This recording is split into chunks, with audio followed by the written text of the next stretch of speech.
How's it going, everyone? This is Draoi with another damn level. We'll be covering some footage and my thoughts about the Skyforge beta that just recently went open beta for the game.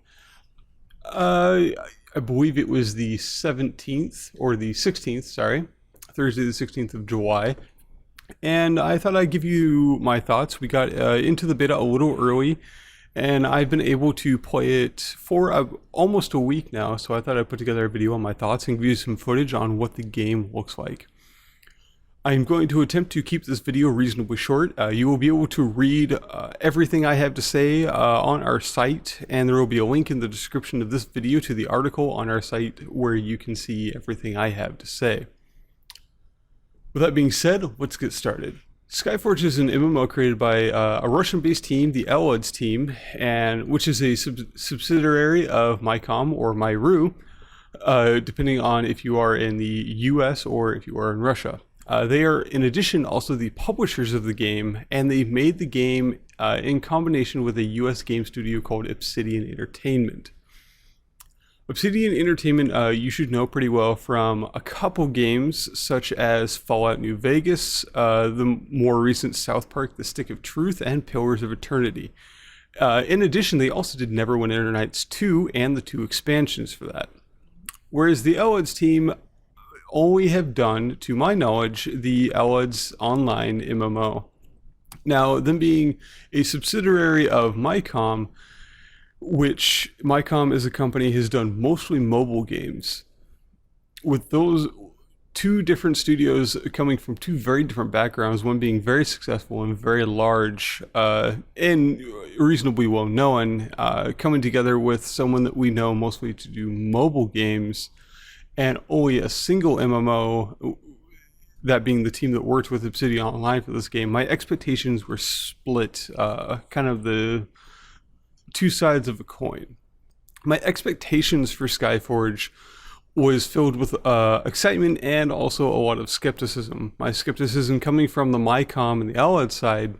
Obviously, they've developed mostly as a mobile platform company, which means a lot of microtransactions. Balancing tends to be a large problem for companies that do mostly mobile entertainment, obviously, because they don't have to deal with a large, necessarily a large community the same way that a very large MMO community would have to, with things something like WoW, Guild Wars 2, or even Star Wars Online that came out a few years back, or even Elder Scrolls. They all had their big surge in users, and obviously WoW and Guild Wars 2 are two of the bigger ones. But they don't have the experience with dealing with a community necessarily that size, nor the experience with balancing a game, particularly with that large of a crowd and that large of a scene. On the other side of the coin, however, I was quite excited because Obsidian Entertainment have a very long track record of providing some quality games and some quality content that we've all played, most likely at one point or another. And they've done a very good job of keeping their games solid for the most part. Everyone has that one game that may not have gone as well as we planned. So those are the two studios involved with the production of Skyforge.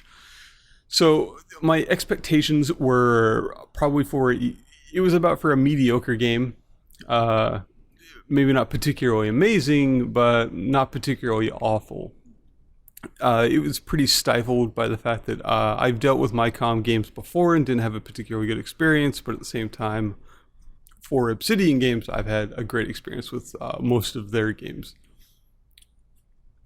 So as for the gameplay, we're going to jump into a description and what I've learned in the first hour of my gameplay with Skyforge. Now, some of the details here also come from I've continued to play after I wrote this and learn a little more. So the details on the skill system and some of the character progression will come from further experience.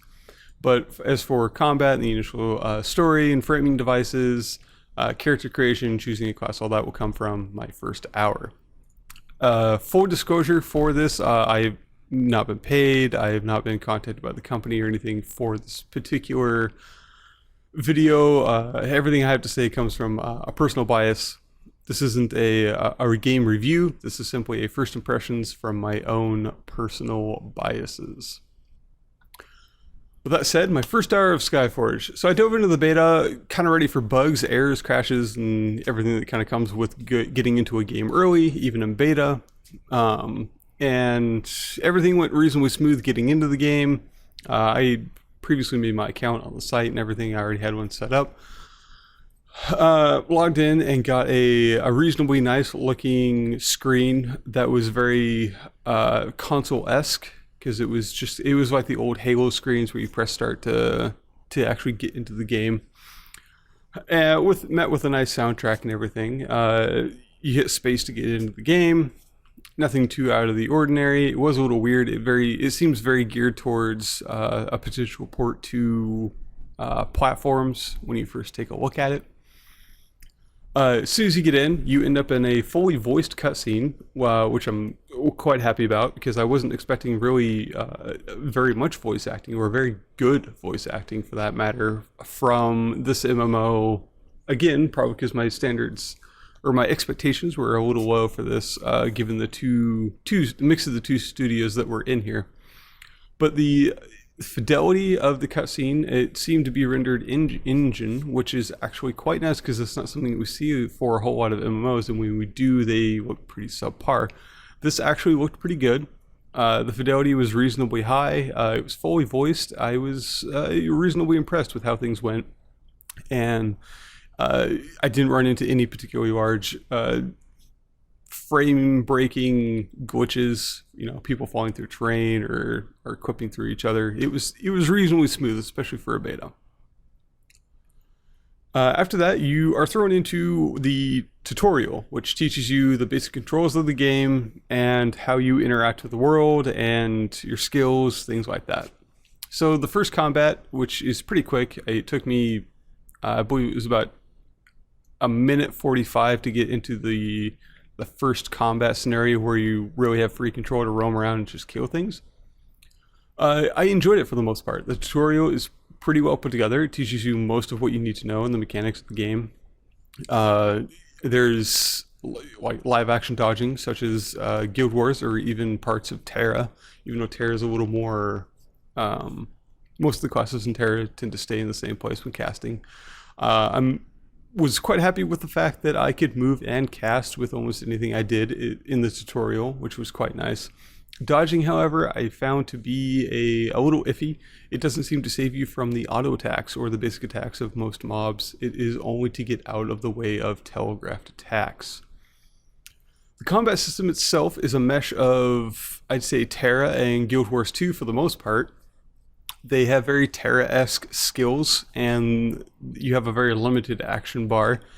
And the way the skills handle and the way they impact feels a lot like Terra. However, the movement system from the game feels an awful lot like Guild Wars 2, and most of that comes in with the dodging. Even though dodging doesn't seem to do much for standard attacks, getting out of telegraphed attacks with your active dodge is quite nice, and is very reminiscent of the movement of Guild Wars 2.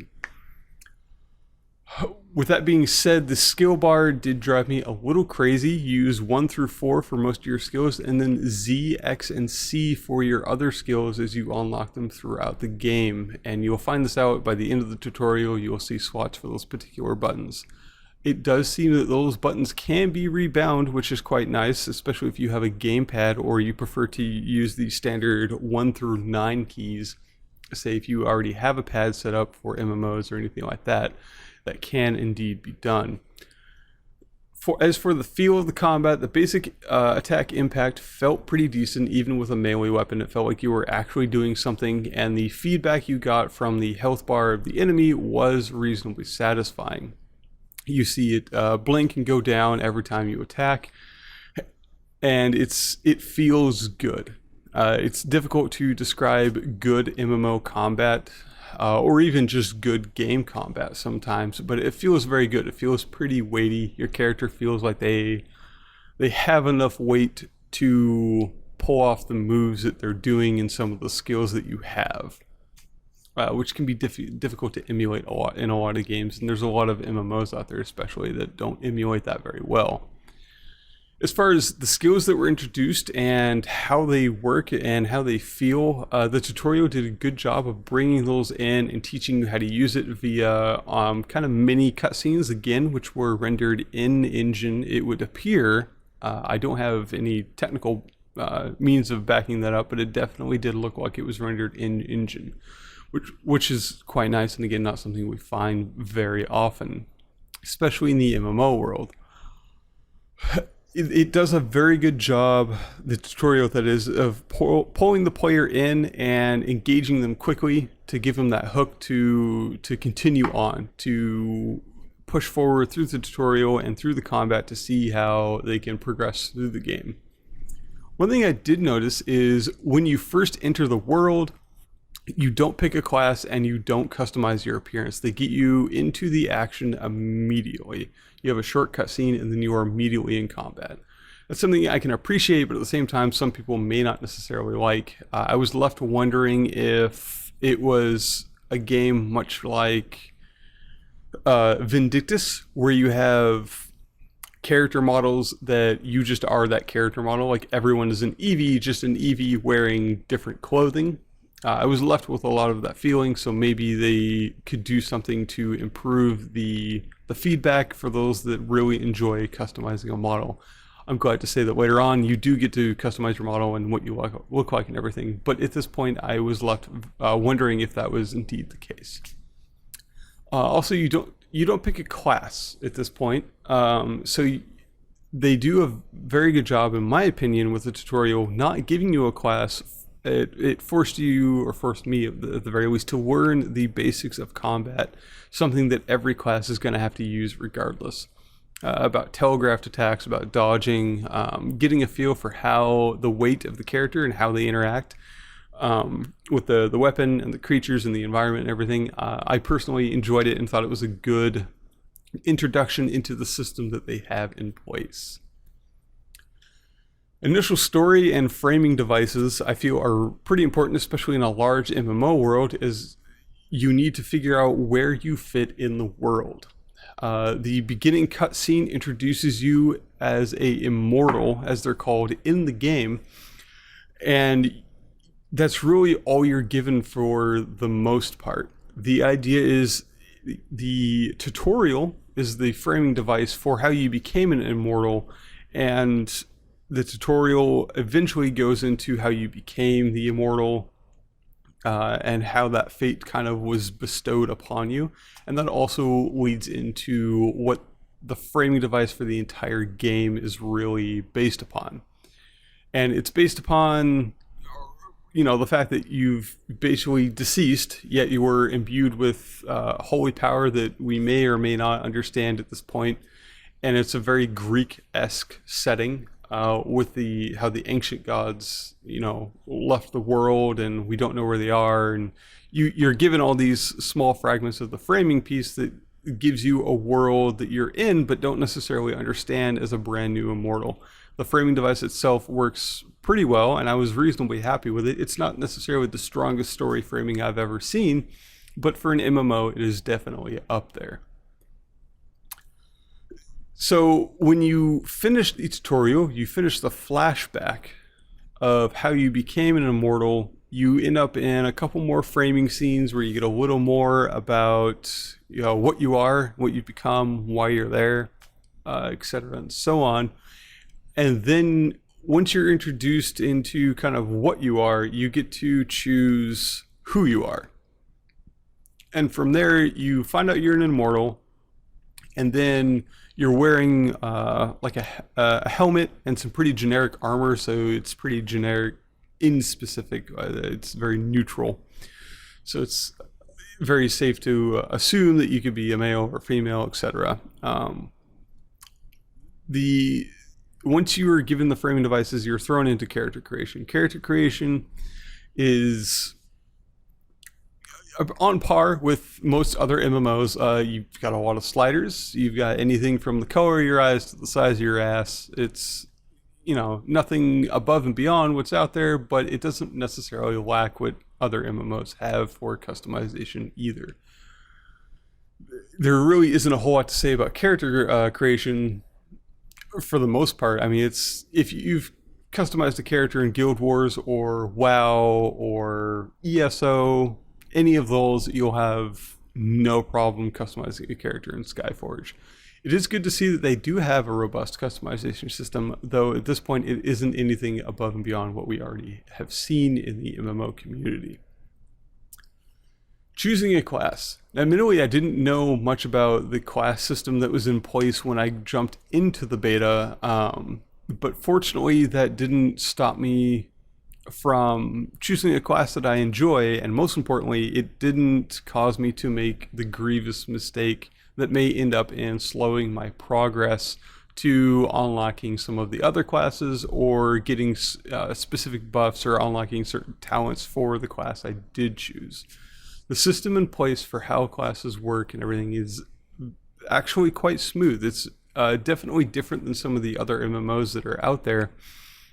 I ended up choosing a ranged DPS class, which is one of 3 classes that you can choose to begin with, unless of course you bought one of the founders packs, which allows you to choose 2 of the others. But for now, I'm going to assume that you've just gone into the open beta and you don't have a founders pack. In that case, there's 3 basic classes, and it's based upon the holy trinity that most MMO players know. That is ranged DPS, which is the Cryomancer. Then you have the Lightbender, which is your support, and the Paladin, which is your tank. Support being heals, and a tank is obviously a tank. Again, the holy trinity that most MMO players know. I took ranged DPS just because it tends to be what I play in most games, which is an ice-based caster, which I found great.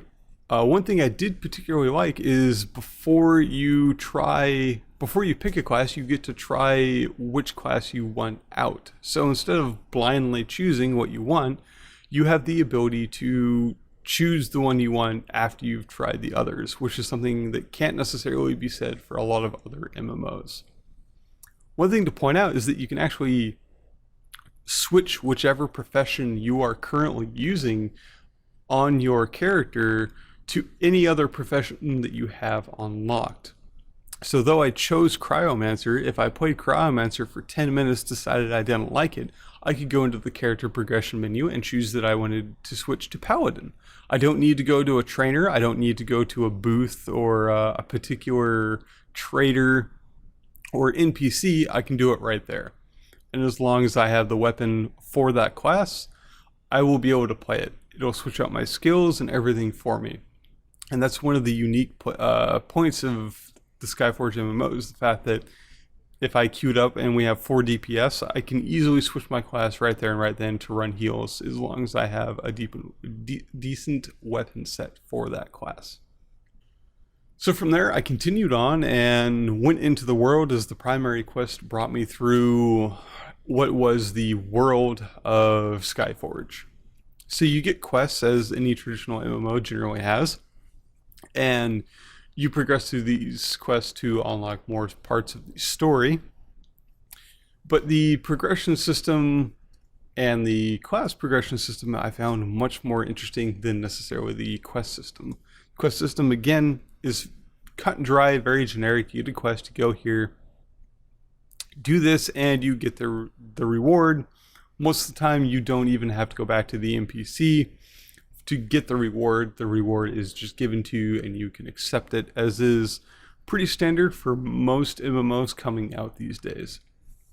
So I went through and started progressing through my Cryomancer class, and you are introduced into the Atlas system. So the Atlas system is a progression system much like the Path of Exile, where you have a large tree and nodes that you can spend points on to unlock various stats, skills, and abilities. And initially you're introduced into just your whatever class you are currently on. That's the Atlas that you're looking at. So like the Cryomancer Atlas, for example, is what I would be looking at most of the time. Of course, I can switch to Paladin and then be looking at the Paladin's Atlas.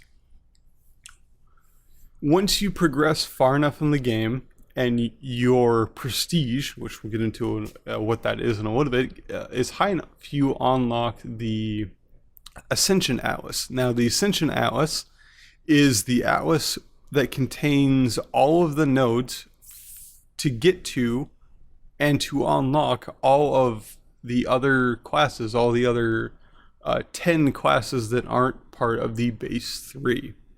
And that's where it really expands, because in each of the class nodes inside of the Ascension Atlas, you have that class's specific atlas, which has more nodes in there.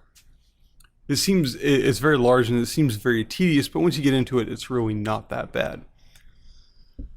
On top of this system is, once you get so far into the progression of a particular atlas, like the Cryomancer's Atlas, you get Cryomancer specific progress points. And these progress points are called sparks. Now, sparks, you have sparks of creation, sparks of destruction, and sparks of balance. You will need all 3 of these to progress the Ascension Atlas and the first part of your class atlas. Once you get partway into your class atlas, however, you will no longer require those 3 standard or base sparks. You will require class-specific sparks, which you get from completing quests, loot, completing missions, instances, that type of thing. The reason it's set up this way is because if I'm playing a Cryomancer, but I want to spend my 3 base sparks on getting to a different class, because you spend those same 3 base sparks in your Ascension Atlas to move along the lines to get to a different class, and thus unlocking it, and you can play it and switch to it whenever you want. To avoid having to make the choice of, do I want to increase my current class or do I want to try to get to another class, once you're in to your whichever class you have selected far enough, you don't require those base sparks anymore, which means you can focus on spending the 3 base sparks that you get to unlocking another class or getting a specific buff or whatever you find inside that Ascension Atlas that you require or want. You don't even necessarily need it, but every node that you unlock in either atlas, your class atlas or the Ascension Atlas, will give you a buff to a specific stat. I found this particularly interesting, and it ties into how the game progresses very well. I found it very refreshing compared to a lot of other MMOs, because it ties into, I can progress whatever class I'm working on without detering my progression towards something else that I want to unlock, but it also ties into gear and prestige. So prestige, instead of a level, like a character level in this game, you have prestige. Prestige is the grand total score of the gear that you are wearing, how far along you are in either all of your atlases put together, essentially, and then a couple other factors like your followers, because the idea is that you are an immortal, you are a god, so you have X amount of followers, which is the system we'll get into a little later. Prestige is the grand total of all of those. So instead of a player level, you have the grand total of everything you have, which is more what they gauge you on, which ties into how gear works as well for a lot of the classes. What I enjoy about the gear system in Skyforge is you have rings, amulets, a weapon, and an offhand weapon. And your rings and amulets are the big pieces of where your prestige comes from, in addition to your Ascension Atlas. However, your weapons do not add near as much prestige as your rings, amulets, and Ascension Atlas do. Which means when you switch a class to a different class, you don't lose that much prestige, because the only thing you have to switch out is your weapon. So this means all the gear that you get as one class, you can move over to another class and not have to worry about going back down to prestige 300 if your prestige 3K, 3000 with another class. This is something that I enjoyed particularly, and it opens up things like instances and dungeons to be much more flexible when you have people queue up and you do end up with 3 DPS and no healers. It allows someone to change it up really quickly, and they can still get gear, from what I found, from any of those instances for any class that they have unlocked. So the potential and the need for gear from a lot of these instances can still be handled via playing a different class that's needed versus playing a class and refusing to change when the group itself needs another class to succeed, and the group essentially ends up disbanding or just wiping multiple times, which can be very frustrating. Another part of your prestige is the follower system. Now, as an immortal, you are supposed to be a god. Well, every god needs their followers and the preachers of their deeds, and this is a system that is very akin to, I suppose it would be, garrisons in World of Warcraft, or even the follower systems in SWTOR, the Star Wars MMO. The difference is these followers don't follow you around. You are eventually given a hall in which a statue of you is created after you've done so many deeds and you've hit so much prestige.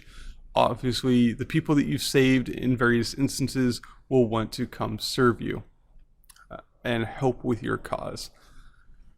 Being that as it may, they come to the Great Temple, which is where mortals come to worship whatever immortal they follow, and you end up following a small quest line to build your temple and build your order.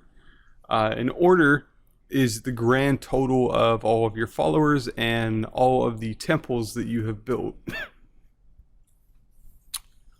So a temple is a structure that you can assign a follower to in a region that you have unlocked and you've done the work and done the missions for, that can provide you a specific buff to a specific stat, whichever stat you choose when you found the temple. Temples have levels and quality, so common, rare, that kind of thing, that you can upgrade through getting different resources by doing missions as the god. So they don't self-manage very well. For your temples to continually increase and get better, and your followers to continually increase and get better, you need to manage what missions they go on and what resources they use for what missions, and those missions will get you more followers.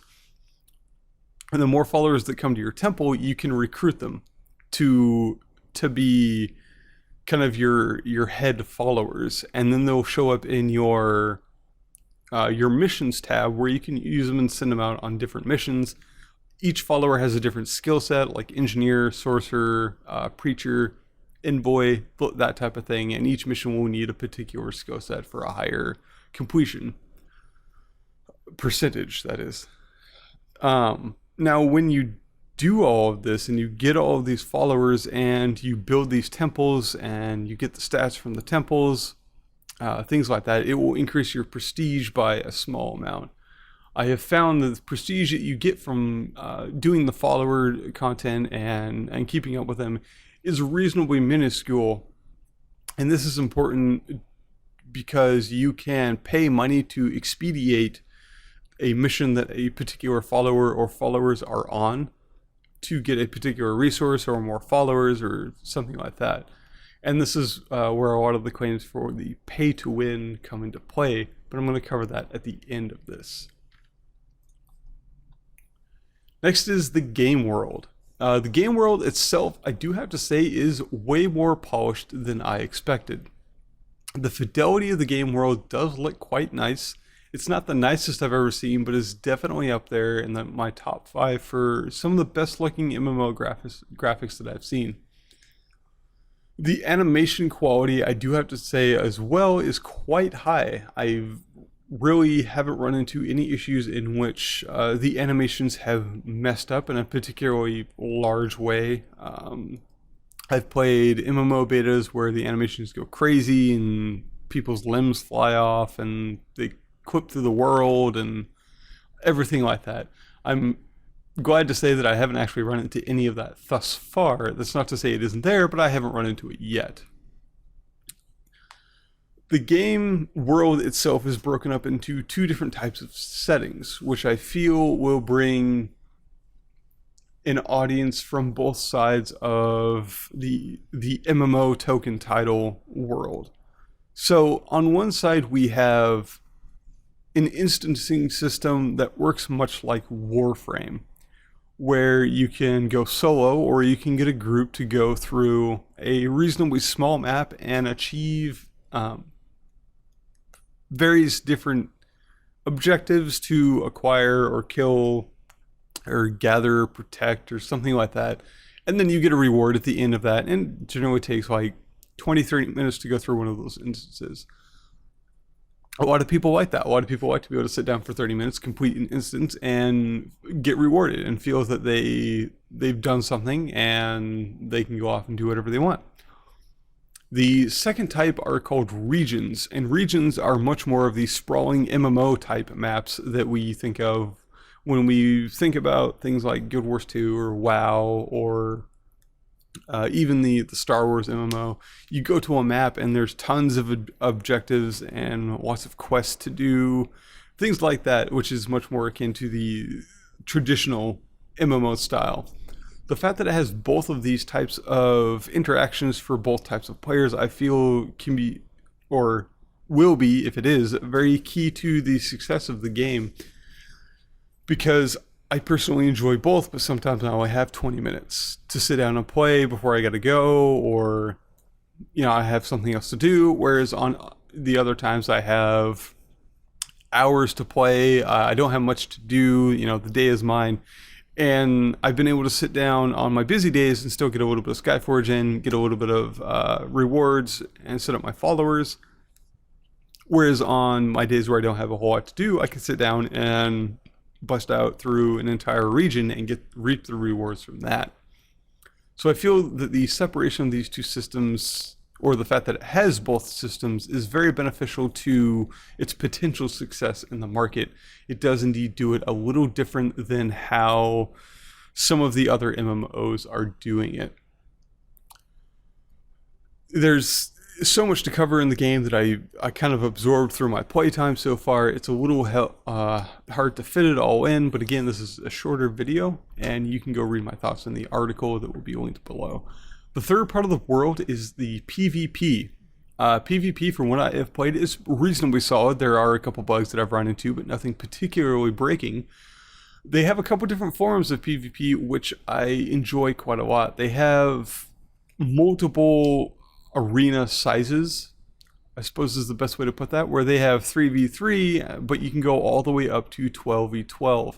And this allows people from, say, guilds that are moving from a different game to do 12v12, or entire guilds to do 12v12, or for myself, like I have 2 or 3 friends that I generally take with me through games. The 3v3 is great because we can jump in, we can verse some other players, and the queues are reasonably short from what I have experienced so far.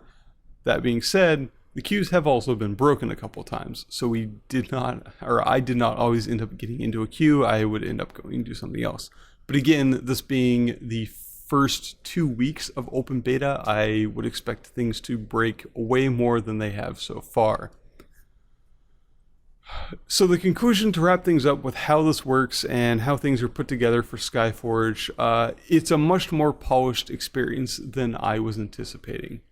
And that really is the key to keeping me there, keeping me playing. It was way better than I was experiencing. It does have some issues that are still a question mark in my mind and in many other people's minds, for things like the obligatory cash shop that will surely come about. It is technically a free-to-play game, so we will be seeing a cash shop. They have told us that. The question is, will they introduce a cash shop but not make it pay to win? This is a very hot subject, especially in game, and on their forums they actually started deleting posts and had kind of a rampage against the term pay to win on the official forums. The reasoning for this was they were saying that no one had given the game the chance to prove that it wasn't, which I suppose is fair. It hasn't been out very long, and it was definitely a little hasty for a lot of the naysayers to come out and just say, no, I'm not going to play it. It's pay to win. So that's one of my big questions is, will they be able to introduce a cash shop and keep it more the Guild Wars style, where it's all style and utility and not progress related? And that's a fine line that has to be found for the developers themselves, with feedback from the people and a little bit of common sense. Now, the issue is coming up with that it is already pay to win. And this came up because you can currently purchase basically like gems, much like you can in Guild Wars, and exchange them for in-game currency. You can then use the in-game currency to excel your followers' missions, which would in turn obviously boost your temple's progress and your followers' progress, which would increase your prestige. At this time, from my experience, it is not pay to win, and the reason for this is because most of, or really all of the resources you need to upgrade a temple to increase the stat gain you get, which then increases your prestige, you need two halves of an equation there, and that is one, your followers, which you can obviously excel their missions, and then you also need the resource from particular missions that you can only do once every 2 days to once every day, depending on the particular resource. This means you can pay as much as you want to get the in-game currency, but you will not be able to upgrade your followers' temples any faster than anyone else, due to the fact that there's no way to unlock the restriction of getting some of these resources every 2 days. As like, everyone's stuck in that boat. Everyone's going to have to do that. So the naysayers saying it's pay to win because you can boost your followers and things like that, I feel don't have much of a base for that. They clearly haven't gone through and attempted to max out a temple and then found out, oh, I've upgraded my temple to level 2. I have to wait 2 days before the mission that will come up on my map to go to get that resource again to get it to level 2. And on top of that, you have multiple temples. I believe you have a max of 8, which means you need to go through and get one of those resources at least 8 times if you want all of your temples to be level 2, for example. Like, the cap for some of those resources is in place to prevent people from pay to winning, and I feel it's reasonably effective at this time. So my conclusion is, it's much better than I expected. I don't feel it is pay to win. We will see how the cash shop goes, and I will continue to play and update on how things are looking in game and how I feel the game is going. There will be updates and videos on how Skyforge is evolving as a game, especially with the open beta. There's going to be a lot of changes and patches, I'm sure, as there is with every open beta. And hopefully I will be able to bring you some build information, actually, and some build videos in the near future for Skyforge. Thank you for listening. It's been a long video. It's been a lot of talking, and there's even more that I didn't cover inside the article, which will be in the description below, that you can follow and read on our site. Thanks for listening, and I'll see you in the next video.